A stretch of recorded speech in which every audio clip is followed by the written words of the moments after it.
வணக்கம் நண்பர்களே, பசில் நம்ம இப்போ ஃபர்ஸ்ட் கொஸ்டின் பார்க்க போகிறோம். ஸோ ஃபர்ஸ்ட் கொஸ்டின் பாருங்கள். 5 friends PQ or S and T have a different height. T is the second tallest person சொல்கிறாங்க. ஸோ ஹைட்டை பற்றி பேசியிருக்காங்க. இந்த ஹைட்டில் பார்த்தீங்கன்னா ஒரு எவ்வளோ பேர் இருக்காங்க? 5 friends இருக்காங்க இல்லைங்களா? ஸோ ஃபர்ஸ்ட்டாக இருக்கக்கூடிய ஆள், second, third, fourth and fifth. So ஒரு 5 friends இருக்காங்க, 5 ஹைட்டில் டிஃப்ரெண்ட்டாக இருக்காங்க. T is the second tallest person in the group. So அவங்களே டேரெக்டாக கொடுத்துட்டாங்க, T தான் செகண்ட் பர்சன் சொல்லி. நெக்ஸ்ட்டு பாருங்கள், P is taller than only S. அப்போ P எப்படி இருப்பார்னா எஸ்ஸை விட மட்டுமே தான் பெருசாக இருப்பார். அப்போ கவனிங்க, இங்கே தான் P வரும், இங்கே S வரும். ஏன்னா இங்கே எங்காவது P எழுதுனீங்கன்னா Pங்கிறது ரிமைனிங் இருக்க 2 பேர்த்தோட ஸ்மாலர் ஆகிடுவார். அப்போ எஸ் தான் இருக்கலே கம்மி, P அதை விட மட்டும்தான் ஹைட்டாக இருப்பார். ஓகே, நெக்ஸ்ட்டு பாருங்கள். தென் R and T are both taller than Qன்னு சொல்கிறாங்க. இப்போது R and T இவங்க 2 பேருமே Qவை விட பெருசாக இருப்பாங்கன்னு சொல்லியிருக்காங்க. இப்போ பாருங்கள், இப்போ எதை ஃபில் பண்ணலான்னா Qவை நம்ம இங்கே எழுத முடியாது. இங்கே எழுதிட்டோம்னா அவர் தான் ஃபர்ஸ்ட் ஆயிடுவார். ஸோ அவரோட ஹைட்டாக யாரும் இருக்க முடியாது. அப்போ இங்கே ஆரை எழுதலாம். ஸோ R and T 2 பேருமே யாரை விட அதிகமாக இருப்பாங்க? Qவை விட அதிகமாக இருப்பாங்க. இப்போ கரெக்டாக வந்துருச்சுங்களா? Yes. Okay, who is the tallest person of the ஆல்னு கேட்குறாங்க. ஸோ இப்போ இதில் யார் டாலஸ்ட் பர்சன் பாருங்கள். ஸோ ஃபர்ஸ்ட் ஹைட்டாக இருக்கிறவர் R தான், ஆப்ஷன் சி. செகண்ட் கொஸ்டின் பாருங்கள். Amongst 5 friends PQ or S and T each scored different marks in examination out of the total 100 marks. Okay, so ஒவ்வொருத்தரும் வேறு வேறு மார்க் எடுத்திருக்காங்க. சரி, என்ன பண்ணலான்னா, ஸோ யார் அதிக மார்க்கு, ஸோ ஹையஸ்ட் மார்க்லேருந்து லோவஸ்ட் மார்க் வரைக்கும் எழுதலாங்க. மொத்தம் 5 friends இருக்காங்களா? Yes, 5 friends. 1 2 3 4 5. ஓகே, ஸோ இப்போ ஃபைன் பண்ண போகிறோம். Then S scored marks than only T. S எப்படி இருப்பார்னா Tயை விட மட்டும்தான் அதிகமாக இருப்பாருன்னு சொல்லியிருக்காங்க. ஸோ எஸ் அப்படிங்கிறது Tயை விட மட்டும்தான் அதிக மார்க் வாங்கியிருப்பார்னா, ஸோ T லாஸ்ட்டாக இருப்பார், எஸ் அதுக்கு முன்னாடி இருப்பார். நம்ம லாஸ்ட் டைம் பார்த்தோம் இல்லைங்களா, அதே மாதிரி தான். தென் நெக்ஸ்ட்டு பாருங்கள், R scored less than P. Okay, so R scored less than P. R எப்படி இருப்பார்னா Pயை விட ஸ்கோரு கம்மியாக தான் இருப்பார். ஆனால் இது எந்த அளவுக்கு இருப்பார்னு நமக்கு தெரியாது இல்லைங்களா. இங்கே 2 இடத்துல இருக்கலாம், ஆர் இங்கே 2 இடத்துல கூட இருக்கலாம். இங்கே P ஆர் இங்கே R இருக்கலாம், இங்கே P அண்ட் R இருக்கலாம். சரி, வெயிட் பண்ணலாம், 2 ஆப்ஷன் தானே இருக்குது. ஒன்லி 1 person ஸ்கோர் மோர் தேன் Q. ஒருத்தர் மட்டும்தான் Qவை விட அதிக மார்க் வாங்கியிருப்பாங்கன்னு சொல்கிறாங்க. அப்போ Q கண்டிப்பாக இங்கே இருப்பாங்க, செகண்ட் பிளேஸில் தான் இருப்பாங்க. அப்போ தான் அவரை விட ஒருத்தர் மட்டும்தான் அதிகமாக வாங்கியிருக்க முடியும். ஏன்னா Q இங்கே போட்டால் 2 பேர் அதிக மார்க் ஆகிடும். இப்போ பாருங்கள், அப்படியே அதை ஃபில் பண்ணிடலாம். P ஆரை விட அதிகமாக இருப்பாரா? ஸோ இங்கே R, தென் இங்கே P. இப்போ பாருங்கள், Pங்கிற பர்சன் ஆரை விட அதிக மார்க் இருக்கார். எஸ், ஃபில் பண்ணிட்டோம். தென் என்ன சொல்கிறாங்கன்னு பாருங்கள், the one who scored highest mark. Okay, one who scored second highest mark is 87ன்னு சொல்லியிருக்காங்க. ஸோ இவங்க ஒரு 87 மார்க் வாங்கியிருக்கதா சொல்கிறாங்க. பட் கொஸ்டினுக்கு அதுக்கும் சம்மந்தம் இல்லை. கொஸ்டின் என்ன கேட்குறாங்கன்னு பாருங்கள், who scored the third least mark in the examination. இருக்கலே யார் 3வது தான் கம்மியாக வாங்கின mark. So third least mark. அப்போ இவர் ஃபர்ஸ்ட்டு, இவர் செகண்டு, இவர் தான் தேர்டு. ஸோ அப்போ நமக்கான answer R, option C. Third question பாருங்கள். 6 person A, C, Q or T, Y were born in 6 different months, January, April, May, August, September and December of a year. So ஒரு வருஷத்தில் 6 மாதத்தில் இவங்களோட birthday இருக்குது. 3 person were born in between A and Y. So A and Yக்கு நடுவில் 3 பேரோட birthday இருக்குது. A was born before Y. So அவங்க கொடுத்துட்டாங்க, A தான் ஃபர்ஸ்ட்டுன்னு சொல்லிட்டாங்க. ஸோ A இருக்கார், இவருக்கு அடுத்தது Yக்கு இடையில் 3 பேர் இருக்காங்க. 1 2 3 4. ஸோ 4th ஒன்றா தான் Y இருக்கார். ஏன்னா இவங்களுக்கு 3 பேர் இடையில இருக்காங்கன்னு சொல்லியிருக்காங்க. பாருங்கள், 3 person were born between A and Y. A was before Y. No one was born in between C and A. அப்போது C and இடையில 2 பேரும், சாரி, C and Aக்கு இடையில வேறு யாருமே இருக்க மாட்டாங்க அப்படின்னு சொல்கிறாங்க.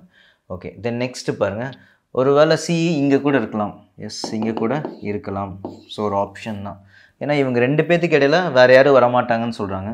இப்போவே பாருங்கள் எவ்வளோ வந்துருச்சுன்னு 1 2 3 4 5 6 இதுக்கு மேலே எங்கேயும் போட்டுறாதீங்க ஆல்ரெடி இப்போ 6 வந்துருச்சு ஓகே நெக்ஸ்ட் பார்க்கலாம் 2 persons were born between C and Rன்னு சொல்லியிருக்காங்க ஸோ இங்கே பாருங்கள் இங்கே C போட்டிருந்தோம் அப்படின்னா 1 2 கேப் விட்டு இங்கே R வந்திருக்கணும் பட் அப்படி போட முடியாது Y இருக்குது பட் இங்கே C போட்டனால 2 கேப் விட்டு இங்கே R நம்மளால் ஃபில் பண்ண முடியும் கரெக்டுங்களா என்ன கொடுத்துருக்காங்க C and A okay 2 persons were born between C and R so C அங்கே இருக்கிறது தான் கரெக்டு இதை கேன்சல் பண்ணிடலாம் ஸோ 2 பேர் கேப் விட்டு R நமக்கு கிடச்சிட்டாங்க ஓகே நெக்ஸ்ட் பார்க்கலாம்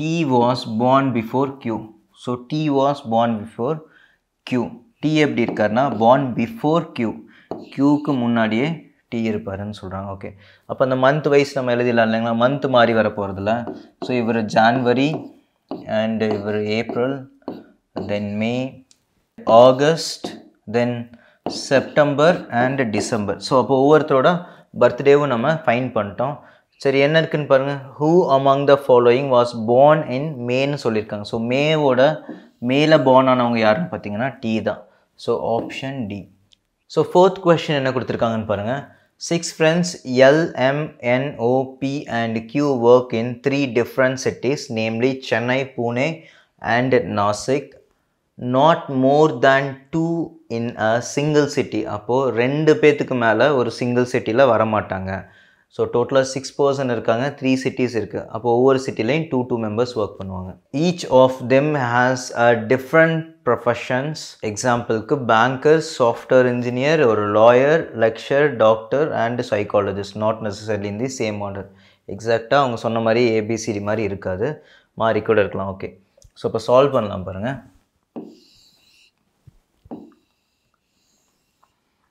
ஸோ யாரெல்லாம் இருக்காங்கன்னா பர்சன்ஸ் இருக்காங்க ஓகே தென் என்ன சிட்டி தென் அவங்களுடைய ப்ரொஃபஷன்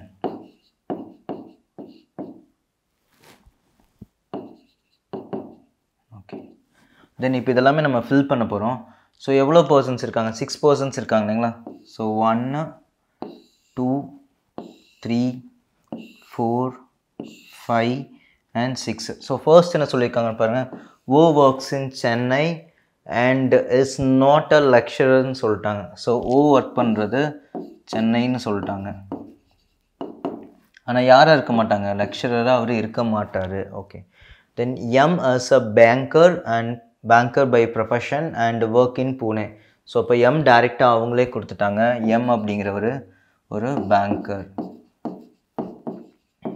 எங்கே ஒர்க் பண்ணுறாருன்னு பாருங்கள் பூனேயில் இருக்கார் அப்போ இன்னொருத்தரும் சென்னையில் இருப்பார் இன்னொருத்தரும் பூனேயில் இருக்கக்கூடியவராக இருப்பாங்க ஓகே நெக்ஸ்ட்டு தென் இங்கே பாருங்கள் banker profession working in Pune with only Q அப்போது M எப்படி இருப்பார்னா Q கூடயும் சேர்ந்து ஒர்க் பண்ணுறாரு Q கூட சேர்ந்து மீன்ஸ் ஒரே ப்ரொஃபஷன் இல்லை சேம் சிட்டியில் இருப்பாங்க ஸோ அப்போது Q அப்படிங்கிறவரும் பூனே தான் அப்போ பூனேயில் 2 பேர் தான் மேக்ஸிமம் இருக்க முடியும் சரி 2 பேருமே கிடச்சிட்டாங்க and he is working as a software engineer so இவர் சாஃப்ட்வேரில் இருக்கார் ஸோ சாஃப்ட்வேர் இன்ஜினியராக இவர் இருக்கார் நெக்ஸ்ட்டு பாருங்கள் N work in நாசிக்னு சொல்லியிருக்காங்க so N works in Nashik